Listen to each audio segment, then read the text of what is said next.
You gave up a TV job to start a podcast in your basement. If that doesn't scream midlife crisis, I don't know what does. It was Championship Sunday here in Indianapolis. What's the mindset then coming in as a defending champion? I want to win. No, I want to win. The young lady over my shoulder, Caitlin Clark. Not the best looking guy. And I don't think anyone's going to sit here and say, Matt Randazzo was really good looking. What has this last month 2 months, 3 months been like for you? It's an important fan base for the Fighting Illini, is it not? It is. He turned 69 years young last week. He looked good, Coach. Oh, trying. Thank you. Welcome to Off the Air with Matt Randazzo here on a Thursday in the Quad Cities. It is Thursday, November 13th. I got to check that. I'm pretty sure it's the 13th. Yeah, it is. November 13th. Thank you guys so much for joining us for another busy morning and plenty to talk about when it comes to the world of sports and a whole lot more. If you're watching us live on YouTube, we appreciate that. Thank you for that. We're getting close to 1,400 subscribers. Would love to get there. My goal is kind of to get to 2,000 by the end of the year. There's a ways away till the end of the year, but it's coming fast. So if you are subscribed, thank you for subscribing. If you have not subscribed, do so ASAP, and then also tell all your friends about what we're doing each and every weekday right here in the Quad Cities. We're also live on X as well. X has been very, very good to us on both platforms. Make sure you give us your feedback. Chat on the YouTube chat. That's been much more active in recent weeks as well. We love that as well. So also same thing on Twitter as well, or X or whatever you want to call it. We're also available anywhere you get your podcasts. So whether it be Apple, Spotify, iHeart, Podbean, wherever you go to get your podcast, if you put in Off the Air with Matt Randazzo, you can listen to the show. And today you're going to want to probably listen because it's not the handsomest of guests coming up. No, I kid. But always listen. We appreciate all our listeners. There's a bunch of everyday people that listen every single day, which is awesome, and let me know about it. So thank you guys for doing that as well. And then, of course, we're live every night, or we're not live every night, but we're on every night at 7 p.m. In Central Iowa on the WHO streaming app. So for our watchers in Central Iowa, and you'll like today's show, I think. Plenty on here for you as well. Thank you, and thank you for the feedback as well. We've enjoyed every single minute of it. It's been a busy week. If you missed the shows throughout the week, go check them out. Pat Anger has been on the show. You name it, we've chatted with them. We've talked to them. Kyle Huseman was on the show. We've had several head coaches as well. Jeremy Adolphson. Oh gosh, help me. Ryan Hetzler from Wilton. I usually write things down. I didn't write anything down for today when it comes to the list. So anyways, a ton of great stuff this week. Check out the shows from the other days as well. We talked with the Riverdale volleyball team and their crazy week as well. We wish them the best of luck. We had the Assumption State champs on. That was cool as well. Jordan Delt from Augustana.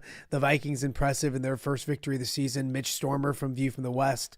Everything's coming to me now. So it's been a busy week. Go check things out on the YouTube page, on Twitter, all those kind of things as well. And we have a busy show to get to today. We haven't talked to our good friend Tom Kakert this week yet. He's leaving for California tomorrow. He'll be out covering the Iowa USC game in California. And I will give Tommy a little credit. I know there's several going, a few going.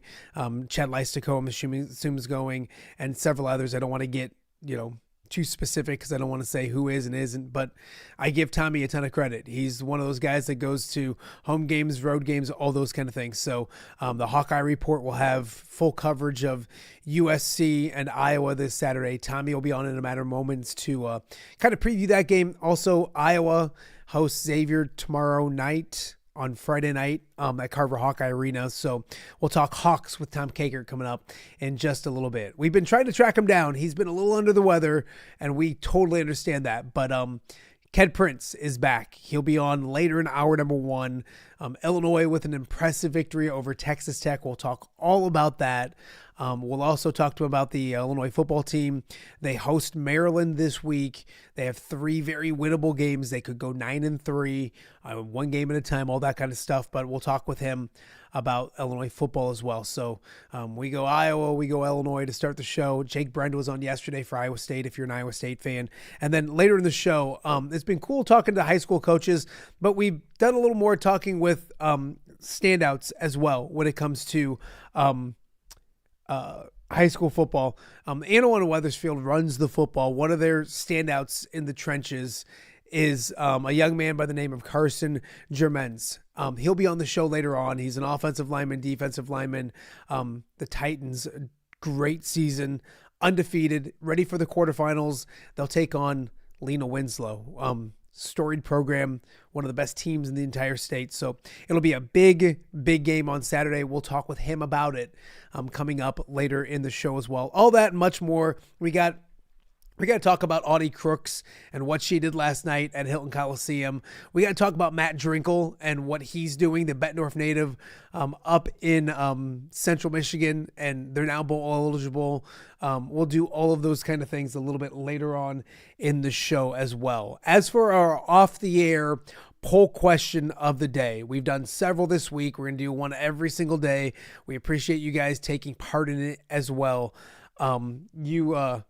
You got Iowa and Drake tonight, women's wise. You got Iowa and Xavier tomorrow, men's wise. And there's a new excitement around the Iowa men's basketball program with Ben McCullum in town and what he's been doing of late. The question is pretty simple. It's up on X right now. Which team will make the Sweet 16 first? The Iowa women or the Iowa men? We've talked a little bit about it throughout the last couple weeks with several people. I've talked to Tom Kakert about it on his podcast, the Hawkeye Report podcast, but just a simple question. Which team will make the Sweet 16 first? The Iowa women, the Iowa men? Now, maybe you think neither will this year, but you think one will in the future. Whichever one you think will make the next Sweet 16 for either program. And of course, for the Iowa men, it's been a long time. So speaking of that, in Iowa in the Sweet 16, we're going to catch up with Jess Settles sometime real soon, maybe early next week, get his thoughts on Big Ten basketball and a lot more. So that should be fun as well. So a lot to get to on today's show. Don't forget our Ness Guest contest is up and running. We have the link live on my social media. Ness will have it up on his. So click on it. Get your picks in by 11 o'clock on Saturday and win some great food from Hungry Hobo as well. So a lot to get to. It should be a fun show. But as I mentioned, we will start with a very familiar face. Unfortunately, it's not the prettiest face in the world, but he knows a lot about the Iowa Hawkeyes. And joining me now before he heads out west to spend the weekend in the sun, sitting on a beach somewhere, sipping on some fancy drink with an umbrella in it, our good friend Tom Kakert. How are you, buddy? I don't think there's going to be any sun. No, that's what I hear. You remember that 1970s song, It Never Rains in Southern California? That's false. It's going to be false this weekend based on what I've gathered. Might be a lot of rain. Yeah. And I think this will impact the game because, one, it's a grass field at the LA Memorial Coliseum. So that's, and I don't think USC's probably played in a rainstorm in a long time. Especially like, at home. I don't think they probably ever played in one at home. I feel like it will affect, everybody talked about it last week, and Oregon runs the football. They're fine. And USC does run the football effectively as well. I'm not saying that, but they're going to want to throw it a little bit more than Oregon did. And I think it could help or could affect this game a little bit more. I feel bad that you're not going to be able to, enjoy the sun and the Southern California warm temperatures and all that kind of stuff. That's no fun for you guys. Not that you have out there for very long, but still. I'm hardly out there. I mean, going out Friday, red eye flight back on Saturday. So I talked with TJ Hall for the Hawkeye Tailgate Show, which comes your way 12:30 on Fresno, Saturday. California native. Yeah. And so I asked him, I said, what do you got to get when you're there? He said about 30 people were coming out. Do you know what that guy said he needs to get? In-N-Out Burger? The most overrated. Oh, it's not overrated. The fries are garbage. Okay. Pure garbage. I mean, it's just, the burger's fine, but The fries are garbage. Anyways, we do have Iowa USC coming up on Saturday. Time you're heading out to the game. What did you get? You're a man who likes waffle fries. So let's just Tom. Yes, especially from my sponsor, Hungry Hobo. Their waffle fries with the cheddar dip. I mean, that's delicious. Yeah. It doesn't get any better than that. So, what did you get from this team on Tuesday? Did you get a vibe? Did you get a feel? Did you get a sense? Obviously, heartbreak on Saturday, and now a really good opponent coming up on Saturday. So I was talking to Logan Jones, and I said, "You're one of the captains. You're a leader on this team. What's the vibe you've gotten from your teammates, and have you had to say things to kind of get guys going in the right direction?" He said, "I haven't had to say a word, and a lot of guys are hungrier this week than they were last week. So I think they're ready." Bo Stevens had an interesting comment because he talked about last year at UCLA and what Kirk Ferentz had said to them. And that was before this week. And it was, some stuff over the summer and spring and everything. And it was the lesson that Kirk said he took from that game against UCLA last year was that team was prepared, but they weren't ready. And I asked Bo what that meant, and he said, well, they just weren't ready to play at the level that they needed to play at to be successful.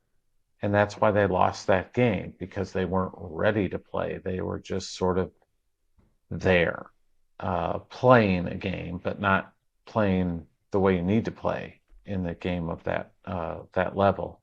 And it cost them. So I suspect that this Iowa team is going to come out prepared and ready this week. Do you know what I'm talking with TJ Hall? The thing that I got was that this team is pretty confident right now. I think they know they're a good football team. They know that they almost beat Oregon. They know that they almost beat Indiana. Matt, they respect they're literally 3 plays away from being undefeated. Yeah. The ping pong play at Iowa State, bounce, catch. Last week, a perfect throw from Dante Moore. The Indiana game, if they complete a screen pass. Yeah. Those 3 plays happen or don't happen. Iowa is probably undefeated right now. It's crazy to think about. And I think those guys know that, and they're eager to prove that they're a good football team. And I think they're eager for a signature win. Yeah, they beat some rivals pretty badly, and they beat Penn State. Obviously, Penn State's not the Penn State we thought it was going to be.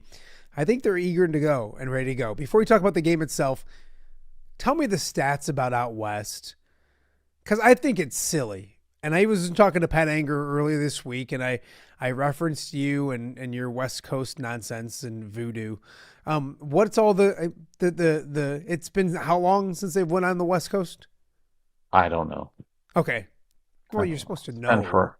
It's been a long time. They won in the Holiday Bowl. Yeah, I'm just talking like on the road, not in a neutral. But it's kind of like a Brian Stocking stat. No offense, Stockpile. I know you're watching.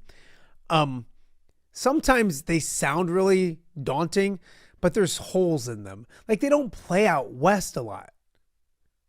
So yeah, no, they don't. So I mean, it's been a while. But I've been there. I was there in 2004 when they went to Arizona State and got drilled 47-7. But I was there when they've lost at Arizona. Heck, I was there. Chad Leistico and I were talking about the 97 game against Arizona.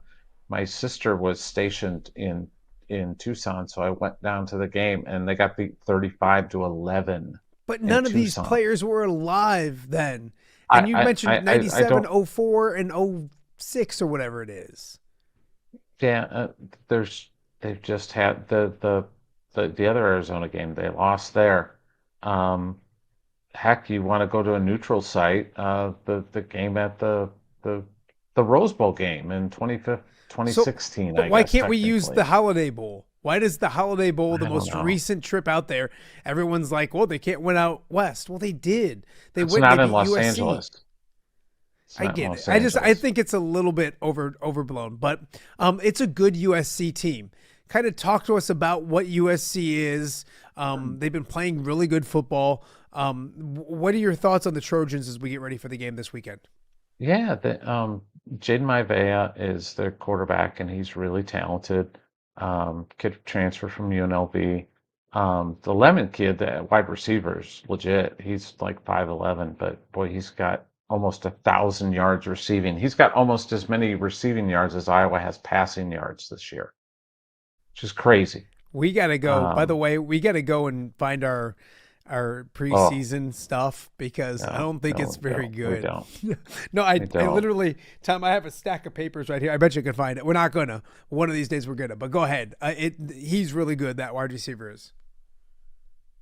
Yeah, and Lane, the other receiver, really good.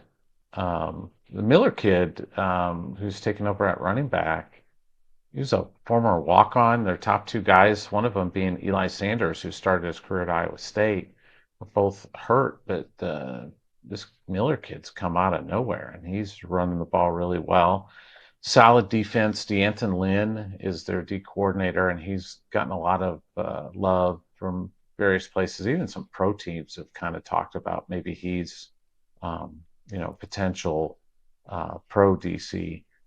He runs a lot of multiple looks on first and second, and then he'll bring pressure on third down. He's not shy about doing that, so especially third and long. So that's going to be something that Iowa's going to have to contend with is, what happens with their situations on third downs as well. So it's going to be a real test. But boy, I tell you, if it's played in a monsoon, and they're talking like 1.5 inches of rain, I saw that on Saturday, and if it's like that, and the field's gonna, I'm assuming they cover the field because it's supposed to start raining Friday too, all day Friday, and assuming they cover it, then it'll have a fighting chance that maybe they can run some of that water off. But boy, if it's just a slop fest, that's advantage Iowa, I think. A, because they've just played in a rain game, so they know what it's like. But B, it probably takes away some of the passing game. So, yeah, I'm really curious to see how it impacts the game. But I would think it would impact the passing game for the Trojans. Tom Kakert from the Hawkeye Report joining us right now on OTA.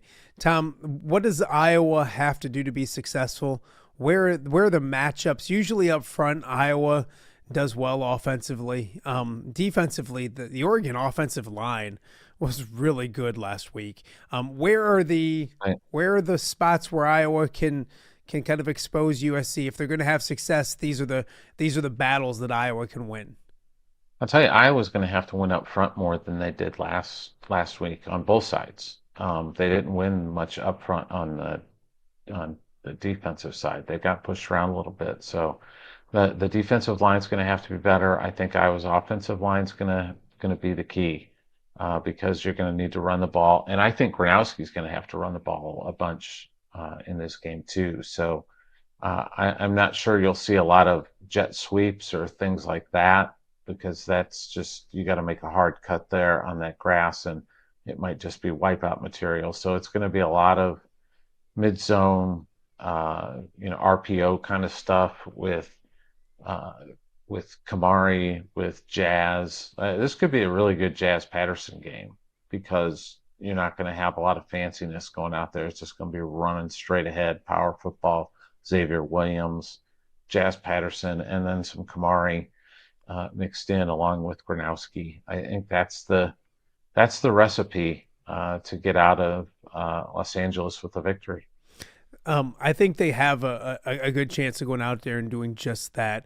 You look at it, Tom, I think kind of buried in the loss against Oregon was the fact that I felt like Iowa hit on more plays downfield. Sure. I mean, and they're explosives for Iowa. I don't know if they're probably explosives for They anybody. had more passing. They had more passing yards than Oregon did. Which, if you would have told me that start of the season or last week, I would have thought you were crazy. Crazy. That's a good sign. Now, obviously, weather changes those kind of things, but I think that's a good sign for Iowa going forward. You mentioned Sure. the USC defense a little bit and their coordinator. They did well in Nebraska. They didn't give up too many points in Nebraska. Last week with Northwestern, it was at 35-17. They didn't look good early, but they looked good in the second half. How good is that defense players-wise? I know you mentioned the DC a little bit, but when I think USC, I think they're going to score a bunch of points, but they're not going to stop you. That seems a little different this year. Yeah, they're a more solid bunch on defense than they've been in the last few years. So I think it's going to be a good test for Iowa. I think they're susceptible, though. I'm really curious how they handle the weather. I really am, because I'm just it's not something they're used to. They're not used to the elements. Most of their games are played in good weather, and unless they travel east in November or something like that, or maybe a game at Notre Dame, but generally they're not playing in a driving rainstorm. Iowa just did that last week, and I thought they gave a good accounting of themselves in that situation. The offense was okay. It wasn't great, but they had a clutch drive and they had some big plays. So I think there were some things to feel good about coming out of that game in the rain from an Iowa perspective. I love the fact it's going to rain. I love it for the football team. I love it for you. I love it for Pat and Corey Sheets and those guys that get to go out west. I think it's a beautiful thing. Hope it's an open air radio booth. Let's hope, huh? Yeah, just like that monsoon that's just blowing right into Pat's face. Blowing I'll right be watching into on that window. YouTube. I'll be watching on YouTube. It'll be all like a wet T-shirt contest with Pat. With that being said, your predictions? What was it before the year? I don't want to. I'm not like trying to be mean and hold you to anything, but I picked USC. I don't remember the score. Okay, but I picked USC. Do you and still pick USC? I'm going to pick USC. What's the score? I'm going to go probably like 20-17, something like that. 23-17, something like that. Okay. All right. Well, I think depending on how that weather is, Iowa's got a great chance to win if it is truly a monsoon. Yeah. Because there's going to be no points. I mean, it's just if you got standing water on the field, it's going to be hard to do anything. Rose Bowl wise, wasn't that like a thing where Iowa didn't have the right cleats or something like that? Wasn't that the Rose Bowl thing? Yeah, that's been a thing a couple times. So hopefully they pack correctly when it comes to monsoon cleats. And real quick for the Iowa game, don't forget the Hawkeye Tailgate show will come your way at 12:30 on the Hawkeye Radio Network. We'll talk with Pat Anger live out in California, hopefully in the middle of a hurricane or a monsoon or whatever's coming. We got Cooper Koch coming over to Big Grove Brewery as well. So We'll talk with Cooper as well. And the great John Campbell is going to come out to Big Grove Brewery as well. John retired several years ago, but John, he doesn't stop. John doesn't retire. So he was still doing so much. I saw him more in retirement than I did when he was really well. He didn't have to worry about doing the newscasts. He was just out covering stuff and things like that. So he's officially not going to do that kind of stuff anymore and step down and enjoy life. I had texted him earlier this season to be on the tailgate show, and he was in Italy. And I was like, good for you, John. Be in Italy. Do those kind of things. So John's going to be nice enough to come over to the Big Grove Brewery and spend some time with us. And then we mentioned TJ Hall. We have an interview with him as well. So a jam-packed show, 12:30. Obviously, you're probably not going out to California. So if you're in the Iowa City area, come out to Big Grove. Great place to watch the game. Great food, great beverage, obviously. Come check it out. And then also you can hear the show on the Hawkeye Radio Network around the state as well. Before we go to basketball, Iowa on Thursday evening picked up a nice recruit. Yeah. by the way, the best news is that that I'm not going to be on the tailgate show this week. That's the best news. It's well, no, you were on last week. You Yeah. did a great job. Did I you? know. And I know. people will notice. Don't need to be And on. I thought Shannon Earhart did a fantastic job. But she took a selfie with me and Tom after the interview, and we look creepier and creepier every damn day, don't we? Yeah. Yeah. Yep. I mean, it is what it Yep. is. Yep. Football wise, Iowa got a quarterback last weekend, and then on Thursday night they got a tight end. Excuse me. Tight end. Start with the quarterback. Wednesday night. Wednesday Wednesday night. Excuse me. Wednesday night. Start with the quarterback, and then go to the tight end. Who are they? Hayden How good? All Bessinger. that kind of Yeah. stuff. Yeah, Bessinger kid from Utah who was committed to Boise State initially. Was looking at BYU. 4-star kid. He's really coming on strong and turning a lot of heads. A lot of people getting interested in him. He's putting up some crazy numbers. Tim Lester really loves him. They were able to get him to flip.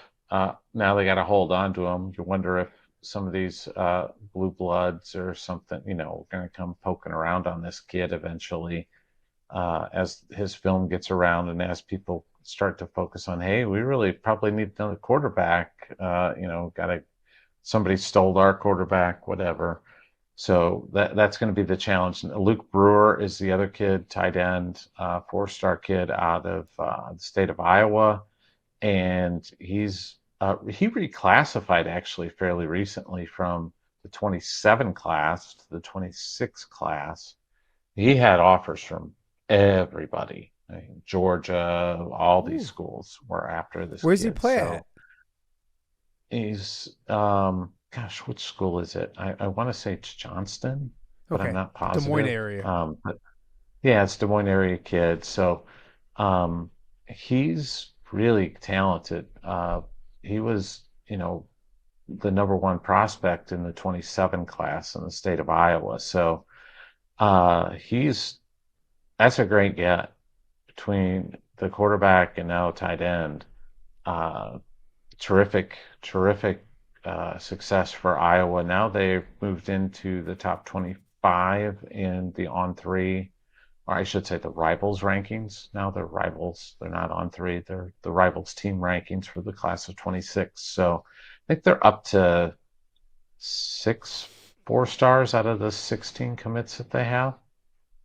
So, over a third of the class. Not bad. No, not bad at all. Not bad at all. Nice way to kind of spend the week when it comes to. I know we found out the news on Saturday about the quarterback, and then just Wednesday night the tight end joins the fun as well. There's some basketball to be played. We mentioned Cooper Koch being on the Hawkeye Tailgate show. Iowa, probably it is their first real test of the season.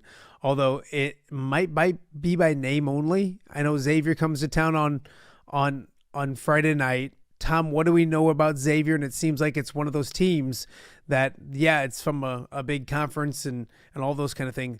Yeah. A little bit of a down Xavier team this year is what it sounds like.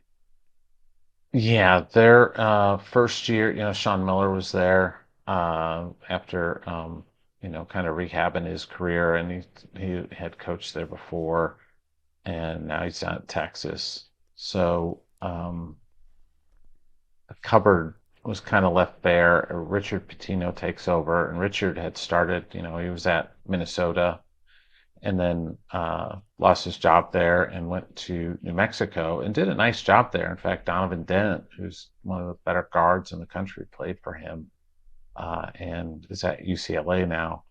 But they are thin in terms of talent this year, apparently, because they just got beat by 19 by Santa Clara at Xavier. Oh, wow. And they were down by like 30 in that game. They barely beat Lemoyne, who is 330 on Ken Palm. Drink Wheezy. It's here already. I know. So they're 330 at Ken Palm, which is just not good. And they barely beat them, and they beat Marist by 4. So they are not what I would call a good basketball team right now. They're shooting from the floor on offense on their side of the ball 36.7% for in the first 3 games. Wow. And opponents are shooting over at 52% from the floor. So that is not good. I mean, I don't think I've ever seen a team that shot that poorly, even if it's 3 games. Shooting 36% as a team is not good. You Hard to mentioned win. you look at it, so Iowa an opportunity to obviously get a victory on Friday night. Your thoughts on Iowa through 2 games? We talked to you last week after the opener. Haven't talked to you since Western Illinois. You spent your whole weekend, I think, last weekend up in Iowa City. What'd you think on Friday night? I know that there were some Iowa fans, including some Randazzo boys, that thought they should be beating you Western Illinois by more than 19 points. I just thought during the game, the only thing that kept coming to my mind was, thank God they got Bennett Sturts. He's really, really good. That starts is really good. I think they've got to get more consistent in rebounding, and they've got to give more consistency on the defensive end of the floor. And I think Ben McCollum will get those things right. But there's been times where they've been really good defensively, but it's not an extended time. It's not for a full half or a full game.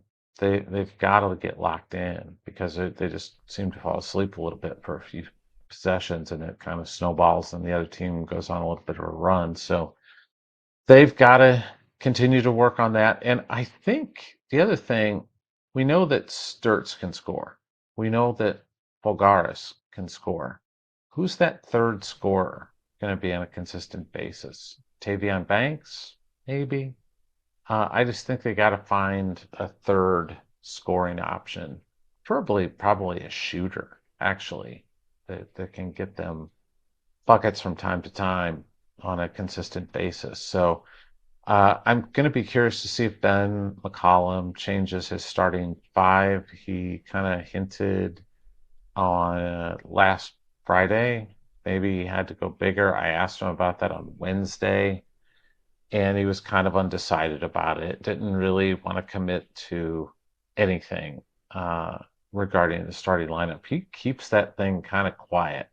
So we'll see what he ends up doing, if he ends up doing anything. But he seemed to maybe want to go with a little more size, and maybe somebody, maybe Fulgaris at the 4 as a possibility. We'll see what happens. Yeah, it's funny because it's almost like a game. And I think the media looks at it that way too. Is like, what is the starting lineup going to be? And they announce it when they announce it, and it's kind of a big deal to look and to see. If they go Fulgaris, and you mentioned at the 4 with Maniau at the 5, obviously Bennett Sturts is starting, probably in Tavion Banks is still starting. Who's the odd man out in the starting lineup if that's the case? I think Cooper's been playing great. It might be Coop, though. Might be Coop as the odd man out. But I don't know that, just talking to Ben, I don't know that he gets all that hung up on the starting lineup. I think we do. Yeah. He's just like, yeah, just look at who plays the minutes, which is probably the right way to do it. Who's finishing games, not who's starting them. But some kids like to start. Some kids are better starting than they are coming off the bench. Some are better off the bench than starting. Are we going to see Brendan Hawson more this week? Maybe. They've got the game Friday, and then they've got 2 during the week. Chicago State, SEMO, Southeast Missouri State also coming in. So those are Tuesday, Thursday. I'll tell you what, though, I'm really looking forward to the Palm Springs thing, because that's when you get 5 games in a row against some legit competition. And somebody told me SEMO played somebody really tight recently, so that maybe that'll give them a little test. But Ole Miss, who just beat Memphis on Tuesday night. Then either Utah or Grand Canyon. Maybe a matchup against Utah with Seydou Traore on that team, which would be fun. That would be. Old friend alert. And then they come back. They go to Michigan State, host Maryland, go to Iowa State. That's 5 games with some heft to them, and we'll find out a lot about this basketball team in that time span, that last week of Thanksgiving week, and then that first-ish week of December. Before I let you go, we talked about the additions to the football program. Ethan Harris is officially a Hawkeye, which is great to see. And then on the women's side of things, Makeda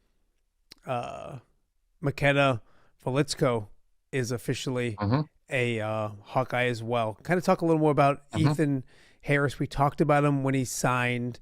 I think it's interesting because they announced he's officially signed his letter of intent / NIL package or whatever it is. It's just different. It's just the sign of the times. But Ethan Harris is financial a pretty good aids player. agreements and all that stuff. Yeah, it's all different. He's a pretty good basketball player.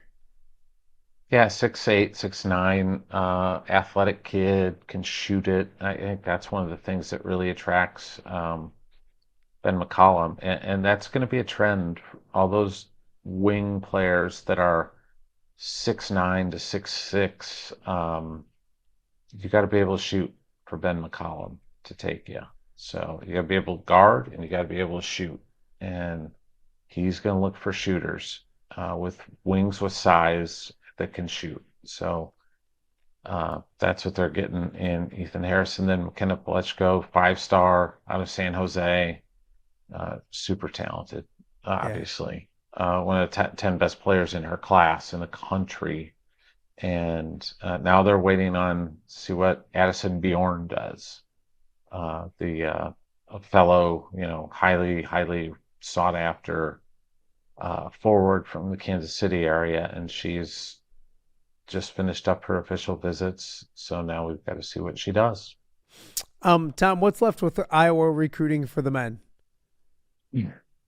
For basketball? Yeah.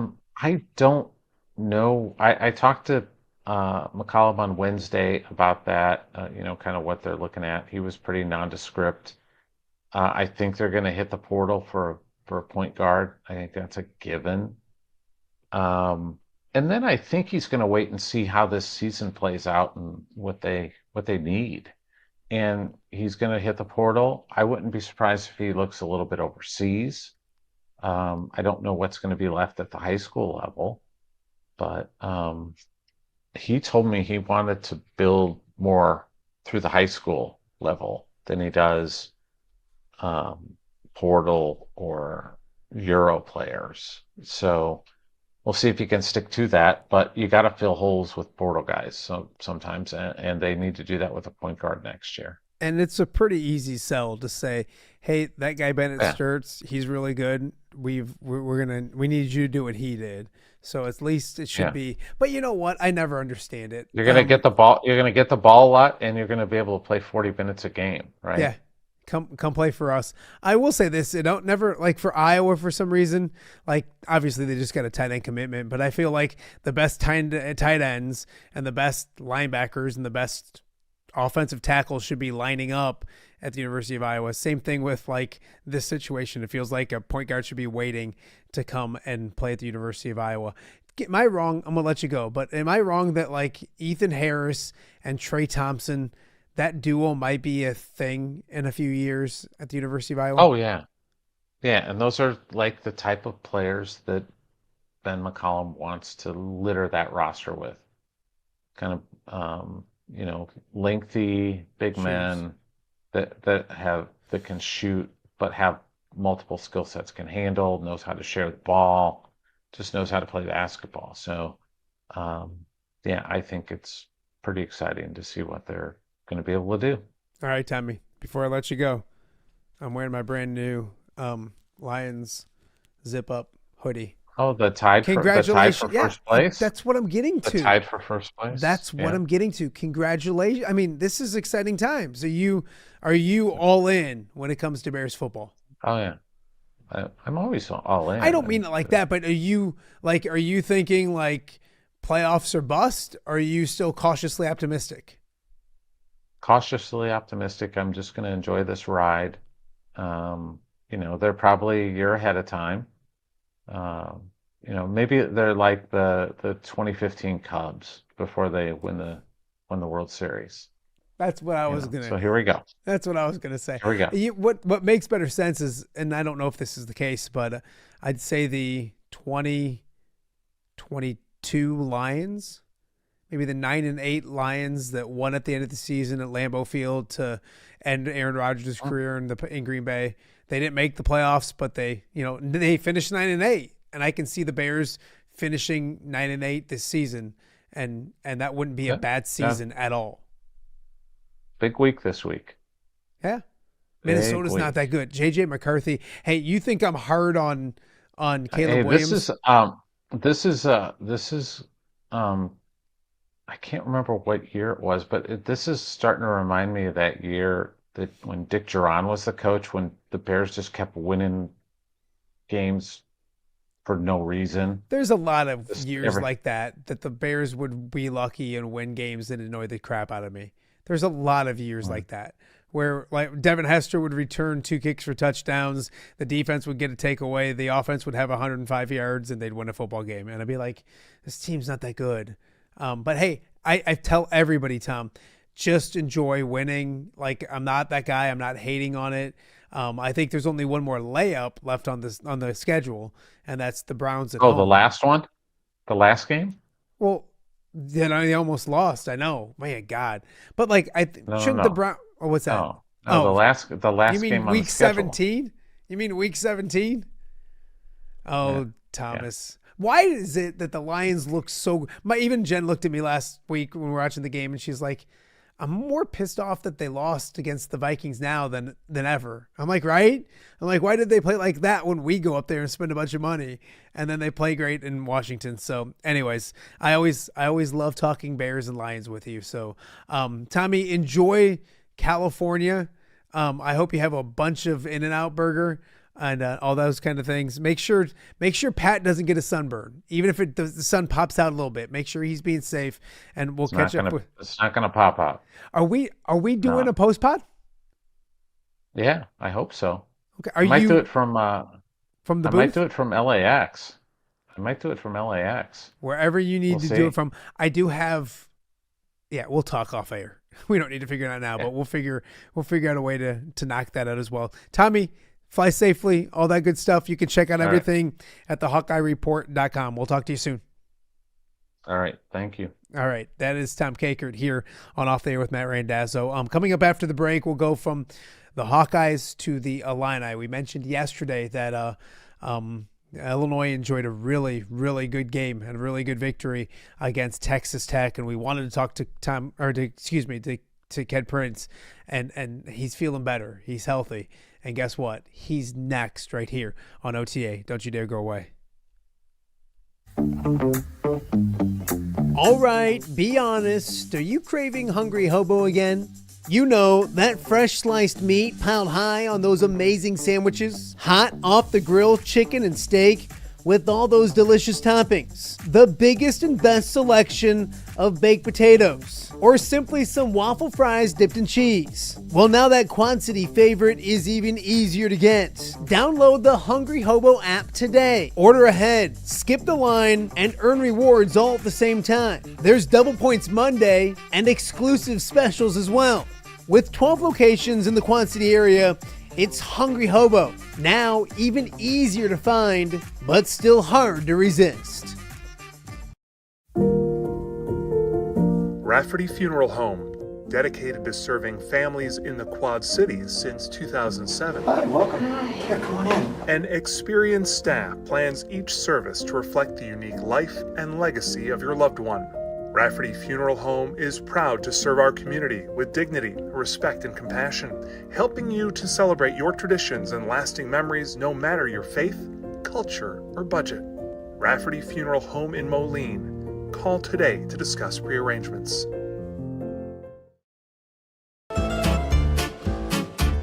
When it comes to quality, convenient pizza, Godfather's Pizza in Silvis has you covered. Featuring a beautiful dine-in area, delivery, and a carry-out window. Godfather's Pizza is that pizza you grew up with, not a convenience store. You see, at Godfather's Pizza, the dough is made fresh daily. That mozzarella cheese is shredded fresh and never frozen. And those toppings are abundantly piled high each and every time. Locally owned and operated since 2010, Godfather's is a huge supporter of local athletes right here in the Quad Cities. So come on by and check them out at 1211 Avenue of the Cities in Silvis. Order online at godfathers.com and reunite with that same delicious pizza you grew up with.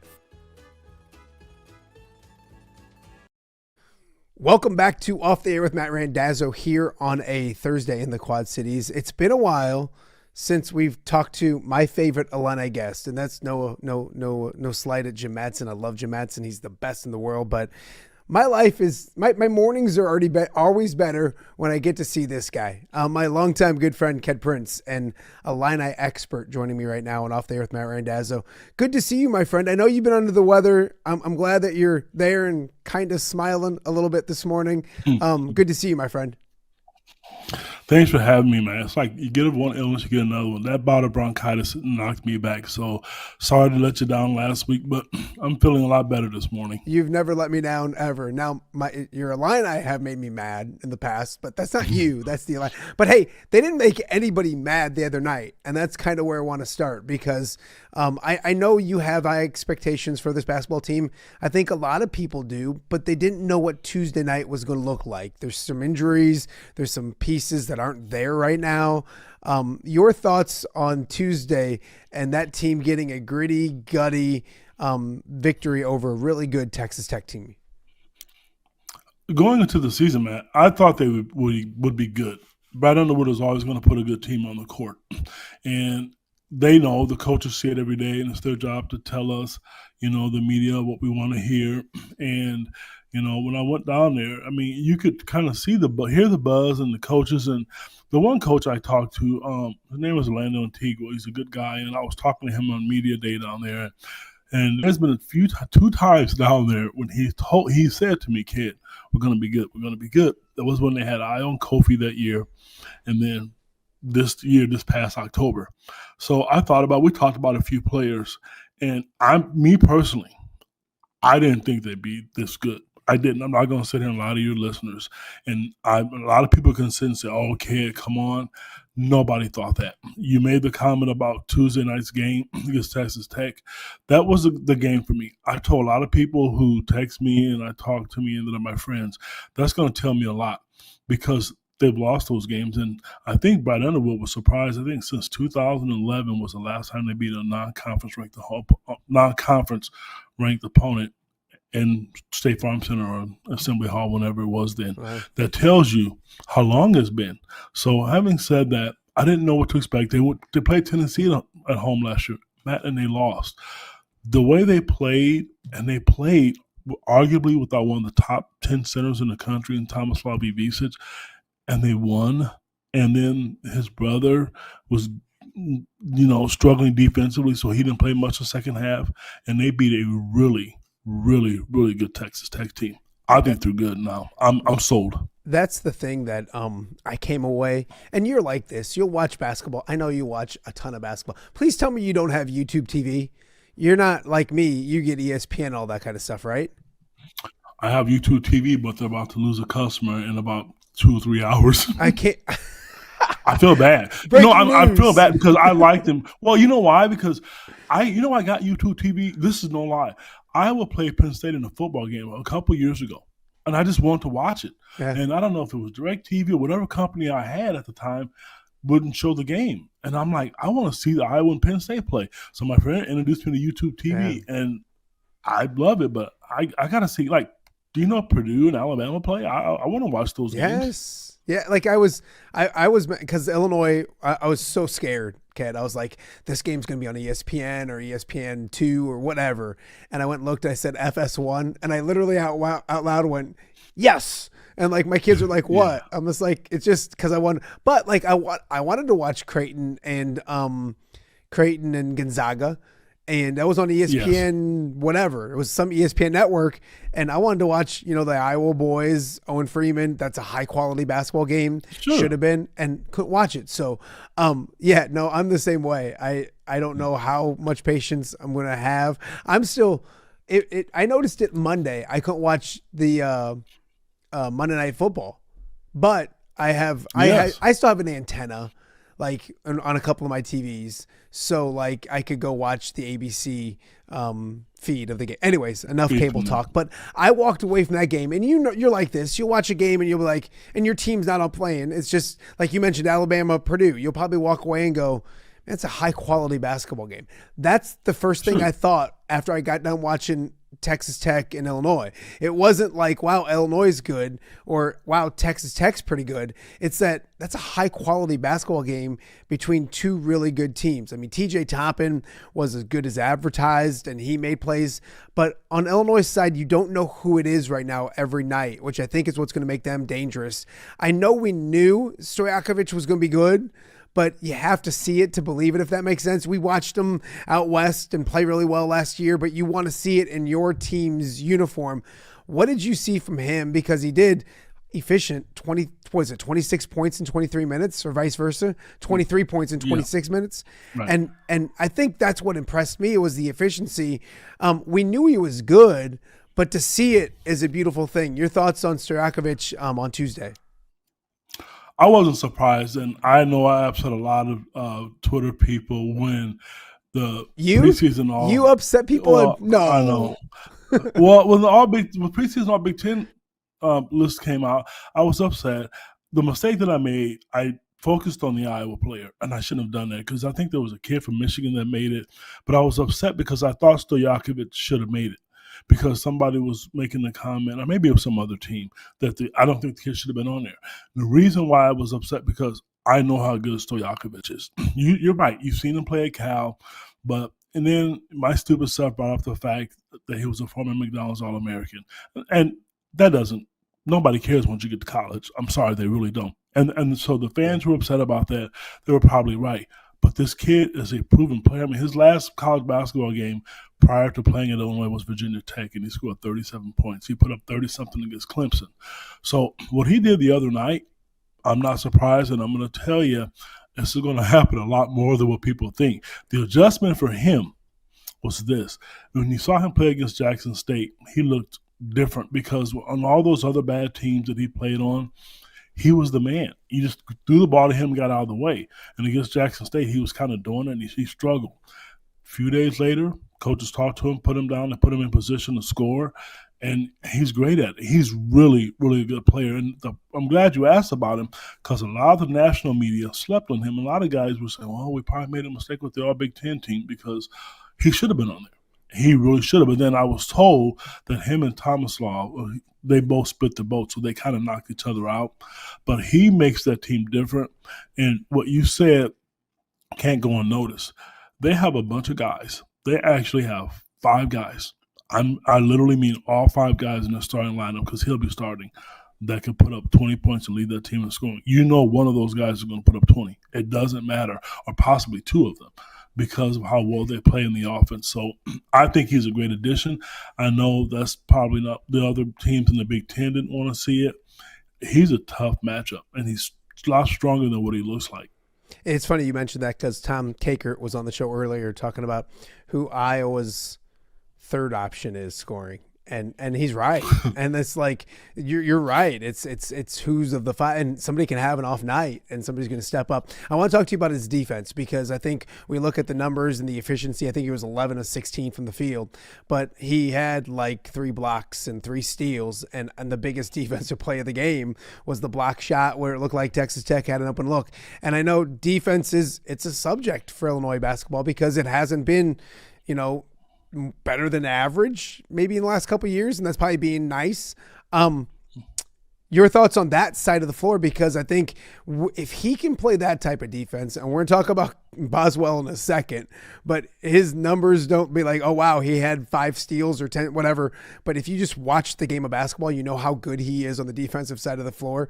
I think that's a big thing. Can you talk to me defense with Stojakovic and then maybe in general, because they made big stops late in that game, and I think that was important.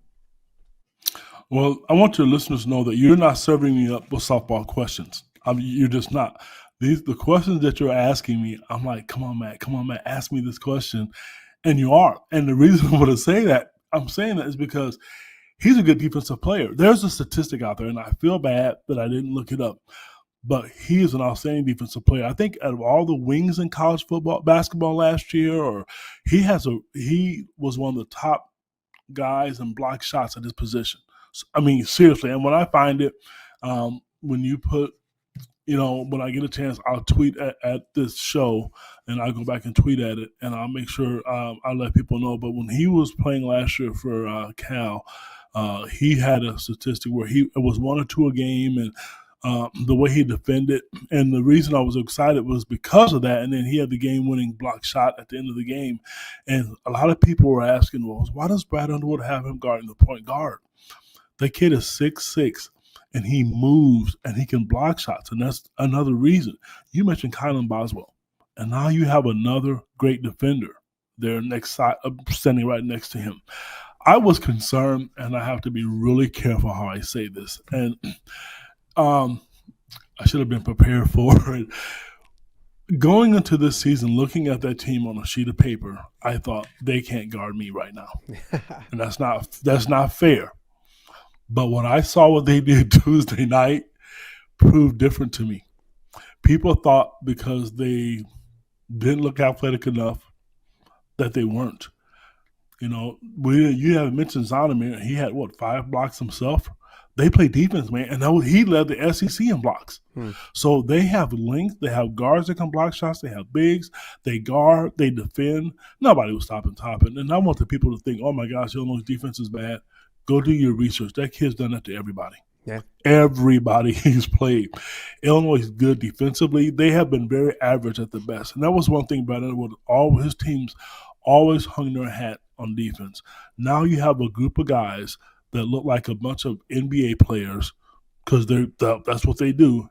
And can guard. They're going to be a tough matchup. I know I'm going to regret saying this, but going into the season, I did think they were probably the 4th best team in the Big Ten. You're going to have a hard time convincing me that they're not better than Purdue right now. I'm really sorry. I think they're that good right now. I didn't think that at first, and I'm not saying – I've watched a lot of teams play this year already. Purdue's great, and they may beat Illinois, so don't at me, Purdue fans, but I think today Illinois is better than Purdue, and I think Michigan, Illinois, and Purdue are your top 3 teams so far. I'm interested to see it. I want to see this team fully healthy, Ked, and I want to talk to you about that because, and I joke because there's a Vitch or an Itch or whatever that's not playing because there's so many Europeans, I get them all confused. But is Petrovic, right, is the one that's still out? I want to see that. I want to see him. I think he's really good. What do we know about his health situation? What do we know about Tommy's health situation? Can you clue us in on anything? Because I think this was a great win, but I think it's more intriguing to find out what it looks like, when everybody's healthy and back at it again. Well, let me start with Petrovic. And a little bird told me that he is the fastest player to play at Illinois under Brad Underwood. You can think of all the guards and all the wings, and I asked the question about Terrence Shannon, and they said to me, Ked, he is the fastest player. And then another person told me that he is a clone of Braden Smith. The one difference is Braden is a little bit better shooter. And I think Keaton Wagler surprised people because going into the season, Petrovic and Boswell were supposed to be the 2 starting backcourts, the 2 guys in the starting backcourt. That may still happen. I don't know. I'd be surprised. But I'm telling you, he's really, really good. And you've seen the highlights. Go look at what he did before he got to Illinois, and you've seen practice clips. he is really good. And just him understanding the game, and he's a great passer. His mid-range game looked like Stojakovic's the other day because he's really good at it. I mean, that's a big part of his game. That's why I said to you, I think right now, I think they're the best team in the Big Ten because he hasn't played, and I know what he brings to the table. And then you have Tomislav out. Then you have Brandon Lee, who was the player of the year in New Jersey. He put up 10, 12, 13 points in one of the exhibition games before he got hurt. So, but his turnaround, I think he's supposed to play this week. Tomislav, I don't know. I think that injury, when Coach Underwood mentioned it, this is one time you saw frustration on his face. Typically, he'll say next man up. I don't know how long, but I'm going to tell you, you saw the frustrations with him because he's a big part of that offense. He led all 7-footers in 3-point field goal percentage last year and makes last year. It's a big part of their offense. So, I just think, getting them all back together. And Brad seems to be playing guys, you got Ben Rickhouse is better this year. They're good. I got to admit it. I'm not being a homer. They're good, man. I'm impressed with Hummerhouse because I think I felt a little bad for him last year. So I'm impressed that he, a lot of people might have found another year to play someplace else, and he recommitted, and you could tell he's a better basketball player, which is good to see. Any thoughts on when Petrovic comes back? I think the next game Illinois plays, Colgate, I think you might see him play because he warmed up. He went through warm-ups. So he's close. When they played Texas Tech. Oh, yeah, he's very, very, very close. I think you'll see him get on the court. I think they want to see him play before they play Alabama. I think it's Alabama the next week. It's Alabama, Arkansas. I forget. Yeah. No, it's Alabama. In Chicago. Okay, in Chicago. So I think I will be surprised if he didn't get play. He's getting there. And it was a hamstring. First, it was an ankle injury. And then he had a hamstring when they played in the secret scrimmage against Florida. He only played a couple minutes, but when he was out there, they said it was a great performance. He's a good player. So, and I don't know how – I used to always, I can never understood how Tom Davis kept all those guys happy at Iowa all those years because they were deep, in his great years. And, he had all that talent. And Brad Underwood he's not had a history of playing that many kids. Now he's doing it. And it can be done, yeah. So, people say, no, you can't, but it's doable. It's interesting to me because I think Boswell, he played 38, 39 minutes the other night, and that's not thinking that he's going to have to do every night. But I think he's a guy. There's some guys that's going to be hard to take off the floor, and I get it. It's easy to say, hey, you're deep, and I think they have the pieces. But I'll be interested, Big Ten play, how much they tighten in some games, how much they tighten up a little bit as well. Schedule-wise, one more basketball one. Schedule-wise, you mentioned Alabama. I think UConn's down the road, Missouri. It's a really good non-conference. I mean, it's really a daunting task in the non-conference. Your thoughts on that? I think it pays off dividends down the stretch. You're getting signature victories. We can start already, Ked.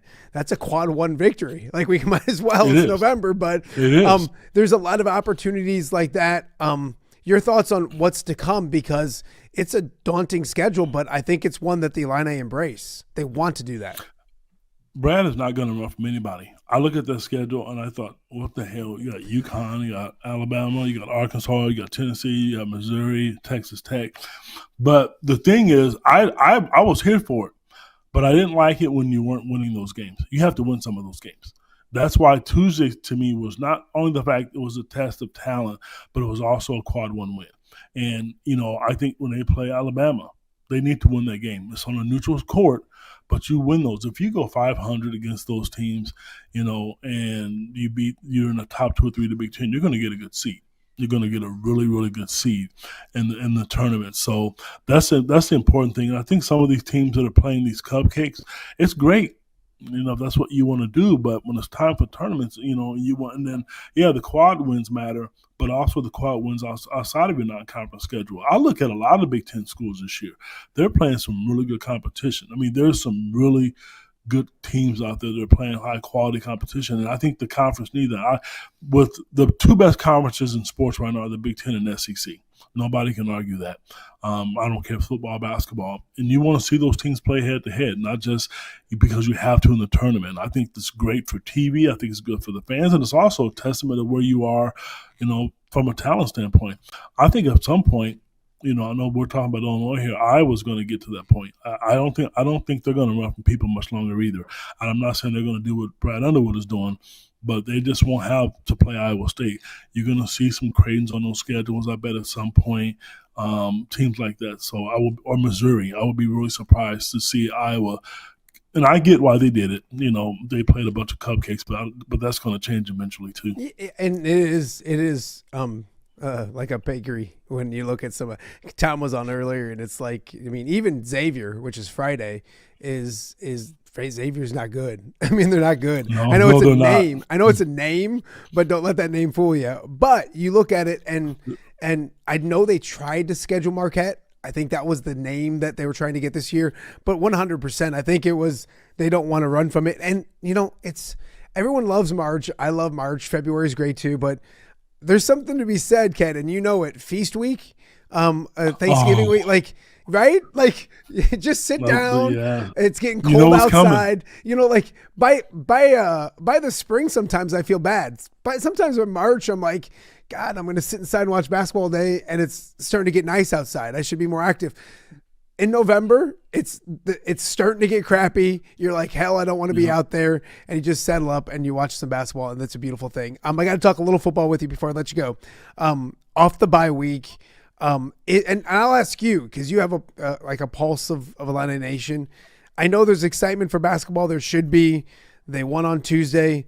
Are fans still has there been a dip in interest for football? Are they still there and fired up about a 6-3 football team that should get to 7-3 this weekend as well?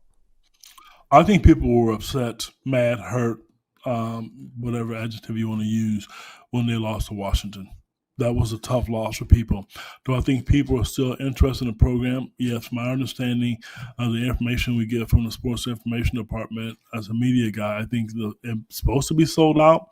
And even if it's 55,000 people, it's great. It's cold, and it's still Illinois football. They have a legitimate chance of going 9-3.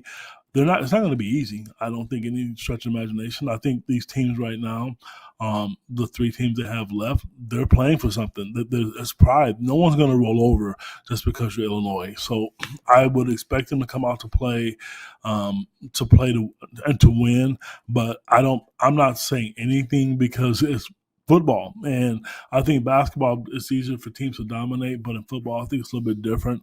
But no, I don't think the interest is gone. As a matter of fact, I think it's probably picked up because people are talking. It's just you look at the entire program. Matt, you're in your young 40s.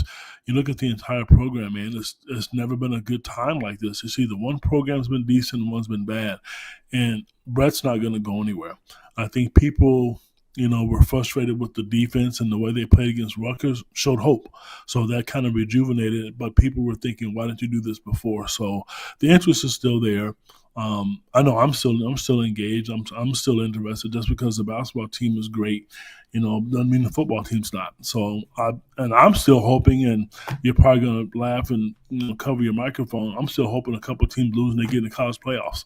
Even though I said I didn't want them to get in. I know it's okay. You can keep your microphone, but it's just the hope that somebody loses. Because Brett he made the comment, name a better 6-3 team than us. Okay, this is perfect. But he's politicking.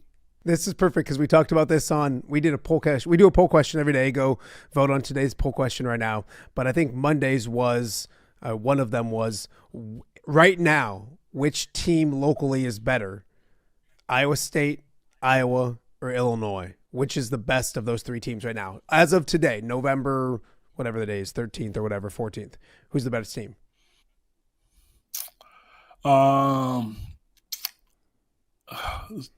It's tough because I think Iowa's better. Now, I'm saying that they're number one.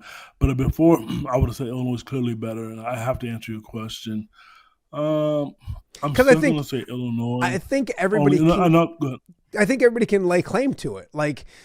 Iowa can, Illinois can. Iowa State can say, if you think Iowa has, we beat Iowa. Illinois can say we have the best victory of everybody over USC. Like, that's probably the best win over any of the three programs. And then I think Iowa has the closeness of their three losses compared to Illinois' three losses.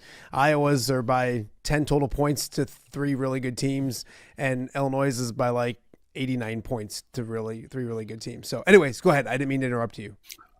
No, it's okay. I don't know. I think because Illinois has a better offense and their defense has gotten better. I love Iowa's defense. I'm telling you, I love watching them play defense. And, I don't say this publicly. I like watching them play because of their defense. Like, I watched them play Oregon. I switched TV services 4 years ago because they play defense. And it frustrates me when I see other teams. I'm talking to myself, I'm watching the game. I'm like, if this is 4th and 1, and if you think you're going to run the ball against Iowa up the middle, you're stupid, blah, blah, blah. I mean, look at how good Indiana is, how they can score. Yeah. Did that happen against Iowa? No, it didn't. And I'm not a defensive guy. I love offense. Everybody knows kid. Basketball, baseball, I'm an offensive guy.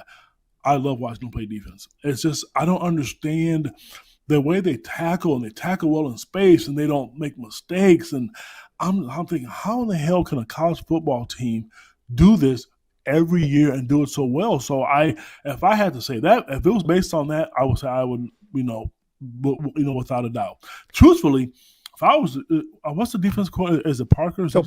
Phil Parker, yep. If it was me, man, I would have a bunch of conferences. I'd be charging millions of dollars to come in and listen to me to teach you how to play defense. No, I'll tell you what, man, that's some impressive stuff, Matt. They coach him up. I'll say this, and you're right, though, Ked.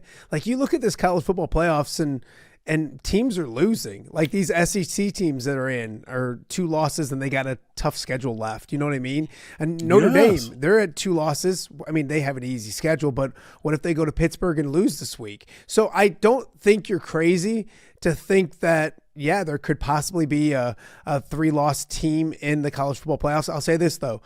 Illinois fans better hope Iowa loses to USC, because if Iowa runs the table and they're 9-3, and Illinois runs the table, they're 9-3. They both have USC victories. Iowa's probably body of work, but people are going to yell at us. They're probably on the chat right now saying, "Quit talking about college football playoffs. Both your teams aren't going there," and that's most likely the case as well. But I think your point is too, Ked, that we've always talked about. You've always said, like, being Iowa is not a bad thing. And right now, Illinois, if they win 9 games, if you're disappointed for winning 9 games at the University of Illinois, I don't know. I can't help you. You know what I mean? Like, that's a you problem, not a me problem, because they should be thrilled by that. And they'll get to go play in a bowl game, probably a winnable bowl game like you've talked about, back-to-back 10-win seasons. They might make a statue of Brett right now if that happens, right? No, I understand people want more. I want more in life. I get it. Everybody wants more. That's the world and the society we live in. And so I understand Iowa fans like, but we've had that. We want more. I get it. But you might not get it. And, you look at Fickle at Wisconsin. I'm sorry. I mean, one of my good friends I work with, he's a big Wisconsin fan, and they want him fired, because you thought – and at the time, that was a great hire. Yeah. So I understand, like, you want more. And I was really frustrated at the Washington loss, but how they lost, because you want to see them move forward. But to me, this has been a great year. I mean, you're asking me a question, and that I don't take for granted. Well, who's better, Illinois, Iowa State? And Iowa State used to stink too. I mean, let's call a spade a spade. Yes. Iowa's dominated them. Yeah. People used to get mad because the newspaper, Iowa's on the front headline. Well, when Illinois was 2-10 and Iowa State was -6 and 10 or 10, what were you mad for? Yeah. You couldn't get mad about it. Yeah, if you were frustrated at your team, but right now they're both in good spots. I think the most disappointing team, which isn't your question, is probably Iowa State. Yeah, 100%, because they were 5-0 and ranked 12th, and now they were struggling. I know you got to go. I'm sorry. You do this to me. Would you rather have your team lose the way Iowa lost the other – this is just you as a fan – the way Iowa lost the other day, in a heartbreaking fashion, or would you rather have your team get blown out by the third quarter, that you're not going to win the football game? And my thought process was is like, those heartbreakers are hard to get over for fans sometimes. You know what I mean? They linger a little bit. So sometimes it's easier to get your butt kicked. Would you rather see your team get a heartbreker, or would you rather see your team, you kind of know by the third quarter they lost and you move on? Matt, you're asking the wrong guy this question. Do you know how many times Illinois has been taken out to the woodshed and lost by 97 points? Yeah, that's true. I'm sick of saying that. I would much rather lose last second field goal, fumble, something. At least you know you were in the game. Yeah. I can tell you, I think the maddest I've ever been in the last 15, 20 years, any game, was when Illinois played, Iowa went to Champaign and played, and they think they lost 62-0 or 62-3. Kirk Ferentz tried to give Illinois an opportunity to score. I mean, you hear what I'm saying? This is Division I football. I think he crossed over from the east side of the stadium to the west side of the stadium and said, Lovey, this is what I'm going to run, man, so take the ball. And they still couldn't do it. So, no, I do not want to see those spankings anymore. Give me the close wins, the mistakes every single time. I get it. I agree. I think Iowa fans sit there, and if I had a dime for every time an Iowa fan go, But we were so close. What if, 10 points, 3 games, 10 points, 3 plays? Tom was just talking about on the show. Iowa's 3 plays away from being undefeated, and you're like, that's the frustrating thing. But I get it. Nobody likes the butt kickings. Anyways, I'm glad you're feeling a little better. Keep getting better. All that good stuff. Enjoy the football game this weekend. I'll catch up with you again real soon. I appreciate you, Ked. See ya. Thank you. All right, that is Kedric Prince. Got Illinois on lockdown. I love Ked because he's, and you know it, and that's why we love him. He's got an opinion about everything, and he's not afraid to share it, and he does it with such a big heart where he's not trying to make anybody mad. He even preferences his stuff by I don't want to make anybody mad, but because he knows he's probably gonna. But it's really fun to catch up with Kedric Prince and Illinois. There's a lot to be excited about. That football team is good. They're gonna win 9 games, in my opinion. Basketball team looked really good. Shauna Green, we didn't get a chance to talk to him about, but Shauna Green and the women's basketball team doing really good things as well. So always good to catch up with Ked. We got more to get to. You're watching OTA on a Thursday right here in the Quad Cities. We'll be right back. Give me the keys. Learning to drive can be stressful for both the student and, yes, the parent as well. Relax. There's an easy way to avoid the stress. Skiles Driving School in East Moline has been helping new drivers hit the road with confidence for over 20 years. Whether you're a teen earning your first license or an adult looking for behind-the-wheel training, we've got you covered. Their certified instructors are patient, experienced, and use modern vehicles equipped for safety and comfort. From classroom instruction to real-world driving, we make learning safe, affordable, and even fun. Call 309-278-0098 or visit skylesdriving.com. Skiles Driving School. Get in, buckle up, drive your future forward.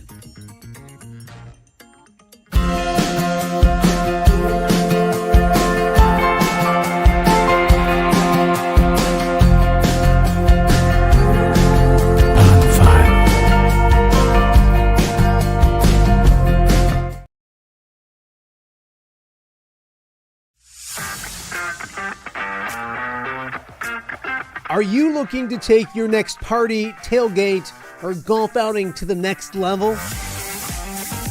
You need Mobile Party Experience. MPX features 3 top-of-the-line party trailers equipped with all the amenities you need to party like a rock star. Smart TVs, Yeti coolers, JBL sound systems, grills, bathrooms, and much more. Mobile Party Experience is an experience like no other. Check out my-mpx.com or call 563-514-1470 and book your Mobile Party Experience today. Welcome back to Off the Air with Matt Randazzo here on a Thursday in the Quad Cities. We're getting set for a huge weekend of high school football, really on both sides of the river, but especially in Illinois on Saturday. We have 3 teams from our local WQAD viewing area, I still think local TV wise, that are still live in the postseason. And in 1A, one of those teams, Annawan-Wethersfield, they went on the road last week, had to come back in amazing, impressive fashion to beat Deer Creek Mackinac, and now they are into the quarterfinals against a very, very good Lena-Winslow team. And we're joined now by senior offensive and defensive lineman Carson Jermenc here on Off the Air with Matt Randazzo. Carson, thank you for doing this. I appreciate you dressing the part, me being the Iowa pregame host. First off, well done with the sweatshirt. Thanks for being here. Thank you. Thank you for having me. It's been a crazy, fun, successful season in Annawan-Wethersfield. What has this season been like before we get into last week with just piling victory after victory after victory up? What's this year been like for the undefeated Titans out there? I would say it's very extravagant because usually we're losing a game throughout the year and coming down on ourselves. But this year it's all been highs. I mean, coming back from last week, we came back and it was a pretty tough game. That was a little scary, but otherwise it's been awesome. Yeah, no, I bet. You look at it, Carson. Let's talk about last week. It wasn't just a comeback. Like, you guys were trailing by 2 scores like midway through the third quarter. What clicked? What changed last week in order to get that victory against a really good Deer Creek Mackinac team? I feel like we just finally established our run game, and we really could, like, our coaches really understood what we could, like, actually run instead of what wasn't working during the first and second quarter of that game. That's why I think we did so well in the third and fourth quarter. I think we scored like 28 points. Yeah, that's basically it. Yeah, you look at it too, and obviously scoring those points. Take me through the thought process as a player out there. Was there ever any doubt? And then when you guys see it come to fruition, when did you realize things were going your right way? I guess we'll start with the doubt part. Did you guys ever second guess or doubt yourselves being down a couple scores in the third quarter? I mean, I guess you always doubt yourself a little bit when you're down because it's always a little scary knowing that this could be your last game, especially since it's playoffs.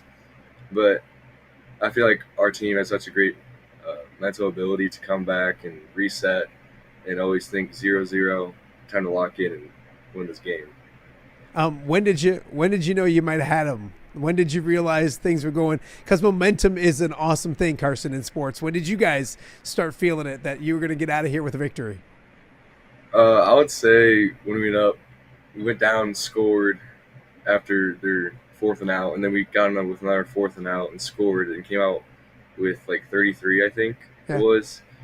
And that's when we really kind of knew that we were getting it going. And then when we finally stopped them on that 2-yard line, I think it was, that's when we knew we had the game. I mean, obviously because time went out. But what was that like? I guess we'll start on the field itself. What was that like to accomplish that, to be there with your brothers, to be there with your guys that you've been battling all season? What was the post game like on the field and the locker room with your team? It was very special. Like, to see everybody having doubt on their face from first, second quarter, and a little bit in third quarter, it's scary, Like you don't want to see your brothers and people you've played with all year that you've been winning with to look down and like, oh, we don't got this maybe. But like being able to see that after the game where everybody's thrilled to win and with that great comeback victory, it's something else, man. Carson, did this team need something like that? And I don't mean that. I mean, you gotta be careful. It's the postseason. You can't lose. You can't go home. But you mentioned this year has been so special. I don't want to say it's been easy because no game is easy, but you haven't been tested that like that, I guess I should say, maybe all season. What does that do for you guys maybe moving forward, being in a situation like that and being tested the way you were against a Deer Creek Mackinac team? I would say, especially with a really good test like that last week, it helps us prepare for this next week coming up, especially with this big Lena-Winslow team and how good they are. Tell me about the bus ride home. that have to be fun. Don't get yourself in trouble. Don't tell me anything stupid you guys did. But what was that bus ride like home? And you're smiling because, yeah, you'll remember the games, but I think it's this kind of stuff that you'll be old like me talking to your kids about, right? Yeah.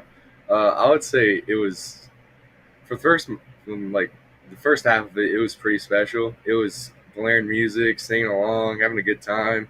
But the rest of it was people just laying down and taking a chill pill since after that exciting last minute of the fourth quarter. No, absolutely. Carson, you look at it and you get to celebrate and you have to celebrate, but then you flip the page. A very good Lena-Winslow team is up next for you guys. Obviously, I like to ask what do you guys know about Lena-Winslow, but if you don't know about Lena-Winslow, you're really not following high school football in the state of Illinois. Their resume speaks for themselves. When you see that and you know that's coming, your thought process in embracing that challenge of a Lena-Winslow team? It's just you take like another game. You know what I'm saying? Like I know they're very good, big, and I have all the size in the world, but we gotta come prepared every day and play our hardest we've ever played. It's win or go home. You know what I'm saying? Yeah. Do you guys hear I don't want to say the doubters, but everybody knows how good Lena-Winslow is. And that conference is. Do you guys want to go and prove that you guys play good football and the LLC plays really good football as well? Is there a little chip on your shoulders a little bit going into the game? Yeah, I would say we do definitely want to prove that we're just because we are a small conference and we don't have that much competition maybe as much as the NUIC doesn't mean we're a bad football team and haven't seen good football teams in general. But I feel like we have a really big chip on our shoulders since the 2019 team losing to them and then the 2023 team losing to them. It's really getting to us. Yeah, no, I understand. Carson, you look at it and this team runs the football and you're up front helping with that. Can you take me through the mindset of that? Because there's got to be a different mindset knowing that you're going to line up across from somebody and try to physically dominate them for 2.5 hours or however long the game is. What's the mindset that you have to have every time you're smiling when I'm talking about it? You love that. What's that like? And what do you love about it? I just love playing really hard, knowing that we have a great linebacker core and I can always count on them to make the tackle if I ever need it. And, it's just always trusting your teammates and like always playing hard. And if you're always playing hard, you got to do well, right? Yeah, no, absolutely. You're on the offensive line as well, right? Yes, sir. Tell me about that running game because they get all the credit, they get all the touchdowns, and they get all the maybe notoriety, and rightfully so. Absolutely talented players, but it starts up front. I think they would say it starts up front. I know Coach Grip says it starts up front. What's the identity of this team when it comes to the trenches on the offensive side of the football?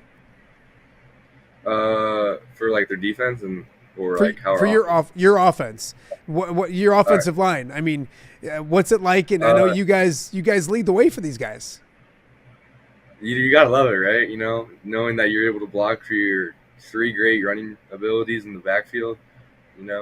As I've heard you from the West say, the Medusa or like 3 had to go or something like that. It's awesome, man. I love being able to block for them, knowing they're always running their tails off and always gonna play as hard as they can. Absolutely. I love the fact that you reference View from the West because it's a fantastic podcast, so I love to hear that. I want to talk about this team a little bit. You mentioned wanting to be out there with your brothers, and with that being said, there's always fun on the field winning. There's always fun off the field. Is there and I say this nicely, a class clown or two on this team that's always lightening the mood a little bit when needed to be in a good way? Yeah, I would say White is funner. He's one funny guy, to be honest. He's always bringing the jokes, and he's always a funny guy, to be honest. I won't lie. And that's needed. Kind of talk about that because it's okay to lighten the mood a little bit sometimes during this stuff, isn't it? Yeah, it always is. Like he'll definitely crack a joke a couple times, and whenever we need him to lock in, he'll lock in, obviously. But he's really funny. He's always there to lighten the mood, and if he's not, we always have other people lighten the mood. if we need it. I love it. So many times this time of year we see the shaved heads, we see the dyed hair, all that kind of stuff. Is this team superstitious? Have you guys done anything like that? Kind of take me through the playoff process out in Annawan-Wethersfield. We haven't done anything quite yet. I feel like if we can get past this week, we've talked about doing something like that, or I don't know. We'll see. Is there any superstitions on this team or yourself when it comes to being superstitious and those kind of things in the game of football? I don't really think so, Okay. especially with our team. We just like playing hard and get going after it, you know what I'm saying? I love it. I love it. Can you talk to me about your head coach? Because we've had Coach Grip on here several times. Great dude. But I know he means a lot to you guys, and that school and that community is him. Like, he's so integral a part of it. What has Tony Grip meant to you guys, not just maybe as a football coach, but as a leader and somebody in your lives off the field as well? On the field, he's great. He knows his stuff, obviously. We're able to run the ball as well as we are. But off the field, he's a caring man. He's always there for you when you need him, and he touches all of our hearts. He's a father figure to all of us. You know what I'm saying? I love it. I love it. Before I let you go, Carson, let's have some fun. What's the celebration look like for Annawan-Wethersfield? Is there a post-game tradition? Is there a restaurant in town? How do you guys celebrate victories? Because there's been a lot of them this year. There hasn't been any losses. So how do you guys celebrate victories or like to celebrate victories? I would say we love celebrating victories by just blaring that music, man. Singing along and having a good time, dancing, you know what I'm saying? I love it. I love it. Is there a pregame or postgame meal that you need to have or you like to have going into playing football? I would say we always have team dinners the night before football games. Always looking forward to that. And then recently, since the playoffs are on Saturday, we'll have a Saturday team breakfast, which is pretty solid half the time too. Where's that at? It's at the school. We all eat together, and it gets catered. Or the moms provide it too, which is awesome. Gotta love the moms. Give the moms some credit, of course. Hey, if you could have dinner, speaking of food, with anybody in the entire world, who would it be, dead or alive? Who would it be and why? I would say nobody else but my whole football team, I love spending time with them guys, and they're always awesome to be around. I love it. If you weren't playing football, and I'm assuming football's probably your favorite sport and your most successful sport, if you could be really good in another sport, and I know you play basketball, I know you run track, what would that other sport be and why? Well, if we had wrestling at our school, it'd be awesome because I would love to wrestle. That's another thing I would really love to do in my life, but sadly our school doesn't offer that. So.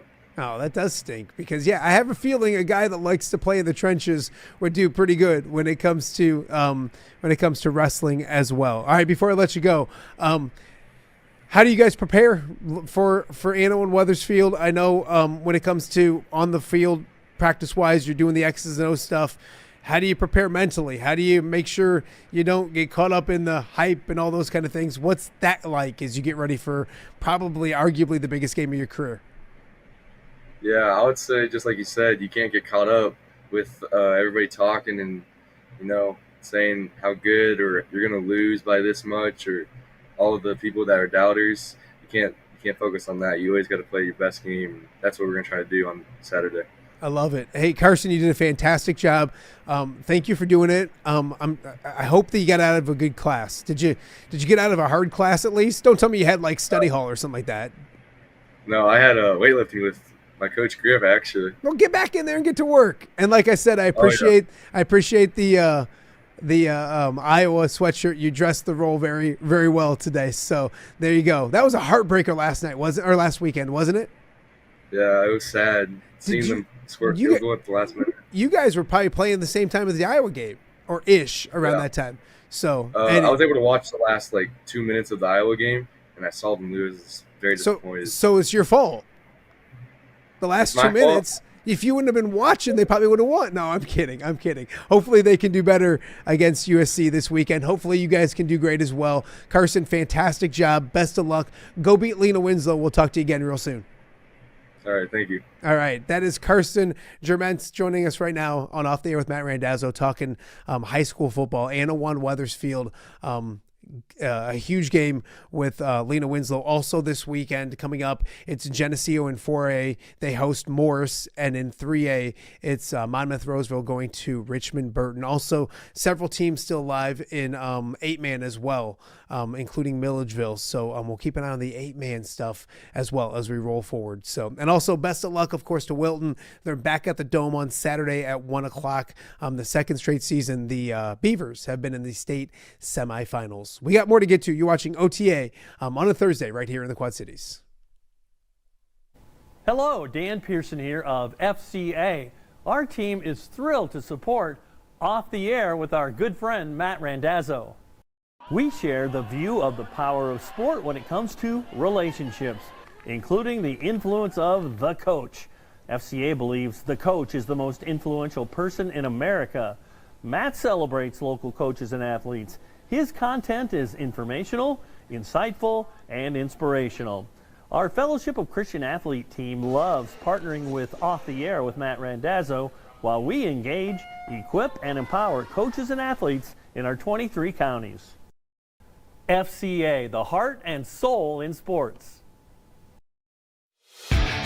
View from the West, the podcast covering Illinois high school football. It's going to be a hard-hitting game. It's going to be great football. Weekly analysis and reaction from around the western side of the state of Illinois. This is the game we had circled when the year started. Follow along on YouTube and subscribe wherever you listen to podcasts. It's big-time football out there tonight, and I know we can play big-time football. View from the West. We got you covered.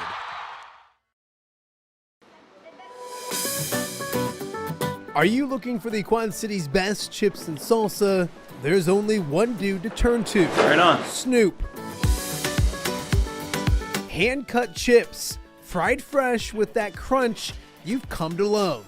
And the most addicting salsa with delicious fresh ingredients each and every time. Pick up your chips and salsa, queso, enchiladas, and much more at the Stern Center in Rock Island. To place your order, simply call the man himself. It's Snoop at 309-314-8197 and find out for yourself what the rest of the Quad Cities already loves. Welcome back to Off the Air with Matt Randazzo here on a Thursday in the Quad Cities. Thursday, November 13th. Thank you guys for checking in with us. It's been a fun show. Focusing on Iowa with Tom Kakert. We had a lot of Illinois talk with Kedric Prince, and then some high school football talk. It was really cool of Carson from Annawan-Wethersfield to joining us to preview a big game between Annawan-Wethersfield and Lena-Winslow. Again, quarterfinal Saturday in Illinois. We'll be here in about 48 hours. So a lot of big games to get to on that side of the river. And, of course, Wilton going to the Dome in Iowa. So we wish the Beavers the best of luck as well. A few things I wanted to talk about before we let you go for your Thursday. And first and foremost, I wanted to congratulate this. Central Michigan is bowl eligible after winning their 6th game of the season last night. Their head coach, first-year head coach, Matt Drinkle, is doing an amazing job. Of course, Matt Drinkle joined us on Off the Air with Matt Randazzo during the offseason. He's a Bettendorf native, Bettendorf grad, went to Iowa. Loved watching his career from St. Ambrose to Kansas Wesleyan to Army, and now he's at Central Michigan, his first year, and he's got the Chippewas already bowl eligible at 6 victories and more to go, obviously. A few more games left in the season, so hats off to Coach Drinkle. Congratulations on that. And also, Coach just welcomed another baby to the world. Probably, I'm trying to do my math because I was going to Michigan for the Detroit game. So about a week and a half ago. So congratulations first and foremost on the new addition to the family, and then everyone here in the Quad Cities should be extremely proud of what Coach Drinkle's doing up there. And he's got a lot of local flavor there as well. Former Assumption standout Derek Fulton is up there on the coaching staff. Joey Van Wetzinga, Rusty Van Wetzinga, both playing for the Chippewas as well. So cool to see, and we wish him and congratulate him on what's been an awesome first season with Central Michigan. Also, as we come back on air, there we are. I had to talk a little bit more about this. The amazing performance yesterday, or last night, I should say, from Audie Crooks from Iowa State. At one point, she had more points than Valpo, and that was like in the fourth quarter. She had outscored them 43-42. Check out the line. 43 points, 18 of 23 shooting, only 20 minutes on the court itself. It was one of the most dominating performances you're going to ever see in women's college basketball. Iowa State is really good. Bill Fenley's got himself a good group. Of course, they'll do well in the Big 12, and we'll look forward to a matchup between Iowa and Iowa State coming up later in December as well. But Audie Crooks with an awesome, awesome night. 43 points, 18 of 23 shooting, and she did it in just 20 minutes of action. So congratulations to Audie Crooks on her amazing evening last night at Hilton Coliseum. And then, of course, I want to remind everybody the Nest Guest link is officially up and going. Head to my social media on X. It's at Matt Randazzo. At Facebook, it's WQED Matt Randazzo. We're going to get rid of that WQED eventually, I swear. But anyways, go there. There's a link there. You click on it. Nest Guest.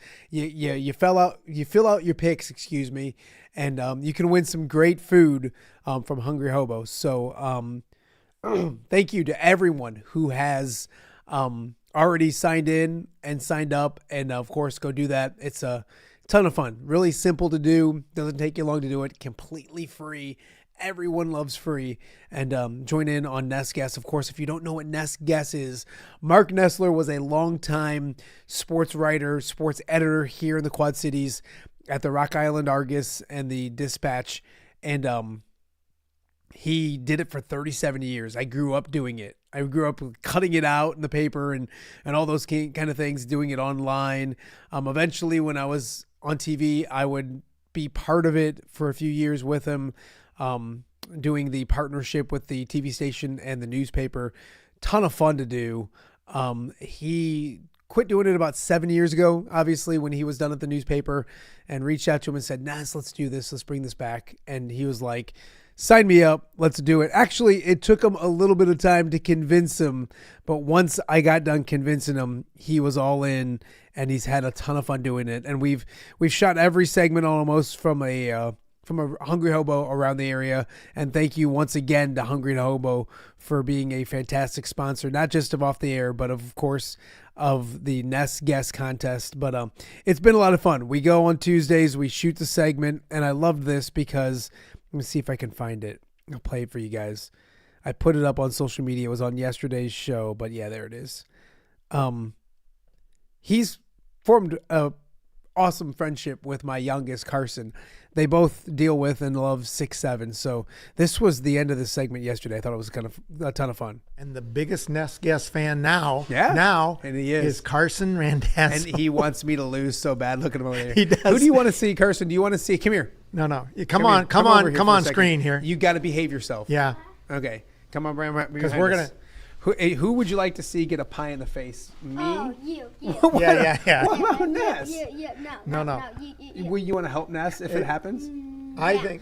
How many, Carson? How many games do you think I should beat him by? 6, 7. 6 or 7. There we go. See, that's why. Oh, geez. I'm telling you, it's something, those two. So anyways, go to my social media, go to Ness's social media, click on the link, get signed up for Nest Guests. We appreciate you guys for doing just that. Friday is tomorrow, TGIF. We got one big show to get to before we roll into the weekend. We'll talk high school football with Mitch and Greg and Ty and the guys from View from the West. So it'll be a lot of fun. We're also going to hope to preview the Western Big Six boys coaches banquet that's coming up this Sunday. That and a whole bunch more as we get ready for another big weekend of sports around the area and, of course, around the country as well. Thank you guys so much for watching today's show. We'll see you back here tomorrow right here on OTA.